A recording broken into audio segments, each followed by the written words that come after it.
नमस्कार मेरे प्यारे दोस्तों, कैसे हैं आप सभी।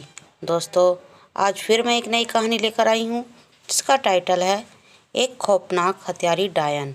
तो दोस्तों, मेरी ये कहानी सुनने के लिए मेरे चैनल को लाइक करना, शेयर करना और सब्सक्राइब करना ना भूलें। तो कहानी शुरू करते हैं आज की। दोस्तों, डर क्या है, ये उनसे पूछो जो ज़िंदगी और मौत के बीच खड़े होते हैं। खौफ जो अंधेरे में एक अकेले कमरे में लगता है, जब हवा साए साए चलती है। कभी ऐसे लगे कि कोई कमरे में है और नजर न आए। खौफ जब अकेली रात में कोई लड़की लिफ्ट मांगे, वह निकले एक हत्यारी डायन। ओम बम भैराए नमः, ओम बम बम भैराए नमः, ओम बम बम बम भैराए नमः। एक तांत्रिक जो लगा हुआ था कोई हवन में। ओम बम बम बम बम भैराए नमः। आ आ आ आ आवाज़ें कोई और भी सुन रहा था। बिजलियां कड़क रही थीं, जैसे आज यहीं पर गिरेंगी। आ आ आ आ आ वह नजरें उसे खा जाने वाली नजरों से घूर रही थीं। वो भयानक चेहरा जो देख ले तो रोंगटे खड़े कर दे। वह जैसे उस तांत्रिक को सुन ही नहीं बल्कि देख भी रही हो। रघुनाथ, अब वो दिन दूर नहीं जब तुम्हारी सारी इच्छाएं पूरी हो जाएंगी। लेकिन ये मत सोचना कि किसके साथ क्या हो रहा है। सिर्फ अपना ही फायदा देखना, सिर्फ अपना। इसी से तेरी भलाई है। थैंक यू गुरुजी, अब मैं चलता हूँ। रामू के बेटे की शादी है, अब मुझे वहाँ पहुँचना है। रघुनाथ ने हाथ जोड़ते हुए कहा। जा, अब सब तुम्हारे मुताबिक ही होगा। थैंक्स, कल्याण हो। तांत्रिक ने दोनों हाथ उठाकर आशीर्वाद देते हुए कहा। शादी का माहौल है, शादी में काफ़ी मेहमान आ रहे हैं। हर कोई कुछ ना कुछ गिफ्ट लेकर ही आता है। वेटर, वहाँ सर्व करो। एक आदमी ब्लैक टी शर्ट में वेटर से कहता है। इधर आगमन में लड़की का बाप सभी अतिथियों का आदर सत्कार कर रहे हैं। आइए आइए, शहनाइयों की आवाज़ पूरे मंडल में गूंज रही है। शादी की बहुत बहुत मुबारकबाद भाई साहब, ये लीजिए। एक औरत लड़की के पिता को कहती है। हमारी बड़ी बेटी तो आप ही के घर जाने वाली है और हम लड़की वाले समधी के घर का पानी भी पीना पसंद नहीं करते। भाई साहब, नीलिमा आप ही की नहीं, मेरी भी बेटी है और मैं ये अपनी बेटी के लिए लाई हूँ। लीजिए। वह पैकेट उनको पकड़ा देती है। यह कहकर वह अंदर आती है। जीती रहो बेटी, बहुत बेचैन है नितिन के लिए। वह उसके सिर पर हाथ रखते हुए कहती है। इधर दरवाजे जहाँ से मेहमान आते हैं। हेलो अंकल, वह राकेश था। हेलो राकेश, आओ आओ भाई, आपके होने पर ससुर मिस्टर रघुनाथ जी कहाँ हैं? वह राकेश से पूछते हैं। क्यों शर्मिंदा कर रहे हो अंकल? पहले वह आप दोनों के पार्टनर हैं, बाद में मेरे होने वाले ससुर हैं। वो कहते हैं ना, नया 9 दिन का, पुराना 100 दिन का। लड़का समझदार है, तभी पीछे से वे ब्लैक टी शर्ट वाला लड़का आता है। हाय राकेश, हाय बलदेव। राकेश उसको गले लगाते हुए कहता है। नोट बलदेव। बलदेव इस रोमियो का हा हा हा। बलदेव उसे इशारा करता हुआ कहता है। चलो यहाँ पार्टी ज्वाइन करें फटाफट। सॉरी अंकल, वह राकेश को लेकर अंदर जाता है। कुछ भी कहा। रामू, तुम्हारा भतीजा भी चीज़ है, रामू का दोस्त उससे कहता है। फटाफट ये चीज़ है। दोनों हंसने लगते हैं। बलदेव और राकेश अंदर आते हैं, तभी एक वेटर उनके पास वाइन लेकर आता है, लेकिन राकेश मना कर देता है। नहीं यार, वैसे भी सुसर जी आने वाले हैं। अरे यार बलदेव, सुन, सविता नज़र नहीं आ रही? वाह भाई वाह, शादी से पहले ही गर्मा गर्म मुलाकात। हाँ, अरे यार मंगेतर है हमारी, अब तो लाइसेंस मिल चुका है। राकेश बलदेव से कहता है। हाँ, मगर लर्निंग आगे पीछे एल लगा के घूमते फिरो, सवारी नहीं बिठा सकते। दोनों हंसने लगते हैं। तभी एक लड़की उनके पास आती है। हे राकेश, कहाँ हो तुम? मैं कब से तुम्हारा इंतजार कर रही थी। वह सविता थी। अरे जाने मन, देर से आए पर दुरुस्त आए। राकेश उसे सीने से लगा लेता है। Excuse me. राकेश बलदेव से यह कहकर उस सविता को लेकर चला जाता है। जरूर, बलदेव हाथ हिलाकर कहते हैं। दुल्हन रानी हाथ में एक गुड़िया लेकर बैठी हुई थी। एक सहेली। अरे अब इस गुड़िया को छोड़ दो, इसे भी साथ लेके जाओगी क्या आप वहाँ? चुप, वह प्यारी सी मुस्कान से कहती है। दूसरी सहेली कहती है, अरे सही तो कह रही है, कहीं ऐसा ना हो कि तेरा दूल्हा तुझे छोड़कर इस बेजान गुड़िया के साथ सुहागरात मनाने लग जाए। ही।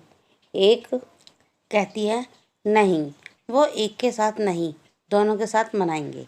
तभी एक बच्चा अंदर आता है। वो कहता है, बारात आ गई दीदी, चलो चलो सभी चलो। सारी लड़कियां उठकर बारात को देखने चली जाती हैं। रानी वहाँ अकेली बैठी थी। तभी लाइट चली जाती है। फोन दरवाज़ा अपने आप खुल जाता है। तभी एक औरत सफ़ेद साड़ी में उस रूम में आती है। दुल्हन डरकर खड़ी हो जाती है और कहती है, कौन हो तुम? तभी उसकी नज़रें दुल्हन की तरफ बढ़ती हैं और ऐसा लगता है जैसे कोई शक्ति का संचार उससे निकलकर दुल्हन के अंदर हो रहा हो। कौन थी वो?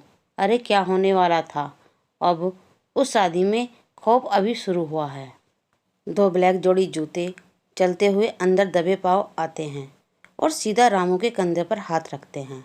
कमबख्त, तू अब आ रहा है? नहीं भी, आता तो क्या फ़र्क पड़ता, रामू ने उसे देखते हुए कहा। अरे नाराज़ क्यों होता है यार, तू तो जानता है मैं हर शनिवार रात को। वह आगे बोलता है। रामू का दोस्त बीच में बोल पड़ता है। हर कोई तुम्हारे बारे में पूछ रहा था, जवाब देना मुश्किल हो गया था। हमें अभी बातें कर ही रहे थे कि नैना वहाँ पर आ जाती है। नैना रघुनाथ को भी नमस्ते करती है। नमस्ते अंकल। वह रामू को कहती है, अंकल आपको पंडित जी बुला रहे हैं और मैं रानी को लेकर आ रही हूँ। रानी जिसकी आज शादी थी। वह उसे सीढ़ियों से चढ़ते हुए उसे लेने जा रही थी। यह वही लड़की थी जिसे बलदेव छेड़ रहा था। उसका नाम नैना है। वह सीढ़ियों से ऊपर जाती है तो नैना को अचानक किसी दरवाजे की कुंडी खुलने की आवाज़ आती है। नैना पलटकर देखती है। ऊपर कोई आदमी या लेडीज नहीं थी। सब नीचे फंक्शन में बिजी थे। वहाँ बिल्कुल सन्नाटा सा छाया हुआ था। उसकी धड़कन अचानक बढ़ने लगती है। वह उस दरवाजे की तरफ जाती, उसकी कुंडी खुलने की आवाज़ उसे आती है। वह धीरे धीरे वहाँ बढ़ती है। कुंडी की आवाज़ चूं से और दरवाजे की आवाज़ भी उसकी धड़कन बढ़ा रही थी। नैना धीरे धीरे दरवाज़ा खोलती है। अंदर उसे कोई नज़र नहीं आता। उसको लगा मेरा वहम था। जैसे नैना मुड़ती है, एक चेहरा उसके सामने आ जाता है, डरावना सा। उसे देखकर वह चीख उठती है, आ। तभी वह हंसने लगता है। हा। वह बलदेव था जो उसे मास्क लगाकर डरा रहा था। You stupid. नैना एक जोर का तमाचा उसके गाल पर मार देती है। बलदेव को गुस्सा आता है और वह कहता, दूंगा, इस थप्पड़ का जवाब जरूर दूंगा। नैना फिर रानी के रूम में जाती है, लेकिन देखती है कि वहाँ कमरे में तो लाइट भी बंद थी और रानी बिल्कुल बुद्ध बनी खड़ी थी। रानी, क्या हुआ तुझे और ये क्या हालत बना रखी है तूने? वह लाइट जलाती है। चल आजा, तुझे फेरों के लिए तैयार कर देती हूँ। नैना उसे तैयार करने लगती है, लेकिन उसकी नज़र उस खिड़की पर नहीं पड़ती जहाँ से वह डायन उन दोनों को देख रही थी। ओम मंगलम भगवान विष्णु, ओम मंगलम ध्वजामहे फेरे हो रहे थे। सब फूल उन दोनों जोड़ों पर फेंक रहे थे। कोई डायन को कोई देख नहीं पा रहा था। वह सफ़ेद साड़ी में उन दोनों के फेरे होते हुए देख रही थी। सब फूल फेंक रहे थे। शादी संपन्न होती है। रानी सुहागरात की सेज पर बैठी थी। बाहर से हंसने की आवाज़ आती है। बाहर सारे दोस्त बैठे हंस रहे थे। तभी लड़की की भाभी आती है और कहती है, अरे अब तो मेरे देवर को अकेला छोड़ दो, तुम लोगों को तो शादी हुई नहीं है। अविनाश, तुम रानी के पास जाओ। अविनाश खड़ा होता। इधर कमरे में रानी को कोई आवाज़ आती है। रानी, उठो। एक मीठी सी आवाज़। आगे बढ़ो। जैसे जैसे वह आवाज़ उसे कहती है वह वैसे ही करती है। वह उठकर आगे बढ़ती है। आओ, पीछे के दरवाजे से बाहर आओ। वहाँ कोई नहीं दिखता, सिर्फ आवाज़। रानी पीछे के दरवाजे से बाहर चली जाती है। पीछे तो सिर्फ जैसे जंगल हो। वह आवाज़ के पीछे पीछे चलती है। मैं तुम्हारा इंतज़ार कर रही हूँ। आओ आओ आओ। वह जैसे किसी सम्मोहन में फंस गई थी। आगे उसे एक तांगा मिलता है। वह डायन उसका इंतज़ार कर रही थी। रानी को जैसे होश ही नहीं था। वह उसे तांगे में बैठ जाती है और वह डायन उसे लेकर चलने लगती है। घोड़ा गाड़ी चलाने लगती है। इधर बाहर अविनाश उसकी भाभी कहती हैं, देवर जी जरा आराम से, कोई जल्दबाजी ना करना, चलो अंदर चलो, अब भी आओ। वह उसे अंदर धकेलती है और हंसते हुए वहाँ से चली जाती है। अविनाश भी अंदर आकर कुंडी लगाता है। दुल्हन के जोड़े में बैठी रानी उसका इंतजार कर रही थी। अविनाश रानी को कहता है, सॉरी रानी, तुझे तो पता है शादी होने के बाद सारे दोस्त पार्टी के लिए घेर लेते हैं। बड़ी मुश्किल से पीछा छुड़ाकर आया हूँ। वह उसके पास बैठते हुए कहता है, आई एम वेरी सॉरी। अब तो अपना घूंघट उठा दो, चांद सा मुखड़ा दिखा दो। क्या हुआ, शर्म आ रही है? वह हाँ में गर्दन हिलाती है। मैं भी कितना पागल हूँ, लो मैं ही तुम्हारा घूंघट उठा देता हूँ। अविनाश जैसे ही रानी का घूंघट उठाता है, रानी का चेहरा देखकर उसकी चीखें निकल जाती हैं। भयानक चेहरा जिसको देखकर रूह भी कांप जाए। वह उसका गला पकड़ लेती है और उसे दबाने लगती है। आ आ आ उसकी कुर्राहट और उसके हाथ अविनाश का गला दबा रहे थे। रानी एक चुड़ैल थी, वह उसका गला दबाकर उसे मार डालती है। इधर डायन अपना तांगा चला रही थी, जैसे उसकी कोई तंद्रा टूटी हो। वह पीछे बैठी रानी पर उसकी नज़र पड़ती है और तांगा तेज चलाने लगती है। बिजलियां जोर जोर से कड़क रही थीं। तांगा तेज तेज दौड़ रहा था। वह एक वीराने में तांगे को रोकती है और एक खंडर में चलने लगती है। रानी भी उसके पीछे पीछे चलती है। अंदर जाकर वह एक कब्र के पास जाकर पुकारती है, हे कमलाक, हा हा हा हा। वह डायन जोर जोर से हंसने लगती है। जाग उठ और देख, मैं तेरी पहली किस्त ले आई हूँ, नई नवेली दुल्हन, जाग, हा हा हा हा। अचानक कब्र का मुंह अपने आप खुलने लगता है। उसमें एक खतरनाक बाबा सा लेटा होता है, जो डायन की पुकार से अपनी आंखें खोलता है। लड़की, होश में आ और अपनी मौत देख, हा हा हा। जब रानी होश में आती है तो डायन और उस बाबा को देखकर उसकी चीख निकलती है, नहीं नहीं।